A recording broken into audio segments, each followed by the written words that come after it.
First of all, it was very organized. I mean, I went to Russia for the first time in my life. So, and I covered the World Cup for the Voice of America in Italy in 1990. And I can tell that the Russians were very impressive in the way they organized. They have ample security, but no intrusion. So it was safe, organized, and the big thing that was added to any previous ones is the Fan Fest. Fan Fest, Russia has a lot of squares and large places, so it could accommodate up to 15,000 spectators from all the world watching on a big screen and getting to know each other. The crowds, because the tickets were issued following a certain team. I was following the Egyptian team because it was a private trip. So they would sit you with your own countrymen. Right. So while that happens, you can see the spirit of the competing teams. Spectators was very good, very clean. Actually, when Russia won the game against Egypt, a lot of spectators from the Russian crowd came hugging us, saying, "We are glad that you made it, and don't make that spoil your stay here." It was very nice. And the transportation.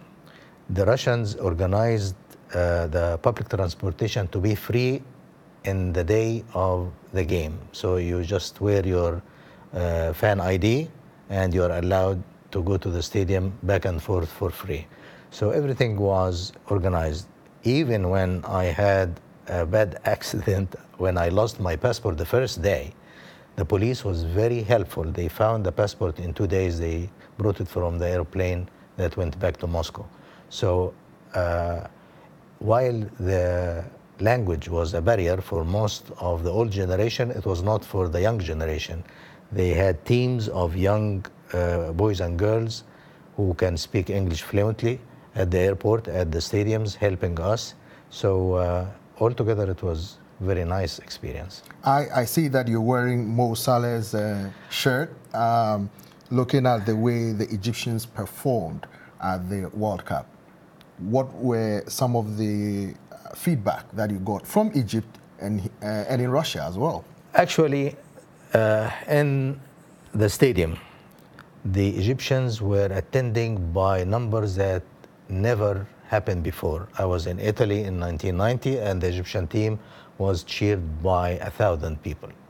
In this tournament, it was 15 to 20,000 people came from Egypt, paid a lot of money. They were rocking the seats, cheering for Egypt, and they felt let down when their team never won a game. So I would say the performance of the crowd was much better than the performance of the team.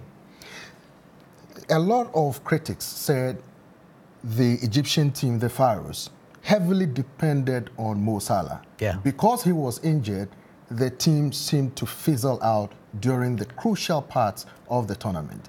And that prevented them from at least qualifying to the first knockout stage, the 1/16 stage.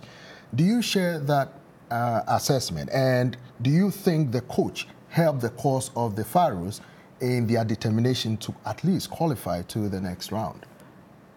To the latter part, yes. He did well preparing the team to qualify. However, I disagree with the assessment that Mohamed Salah was the key player. The problem was you cannot rely on one player to produce good results. The first game against Uruguay, Salah was not playing, and that was the best game the Egyptian team played because they didn't rely on a player. The two other games, they relied on him, and the real problem was the coach strategy was to be on the defense all the time. How would you produce a goal if you are in your third back of your field?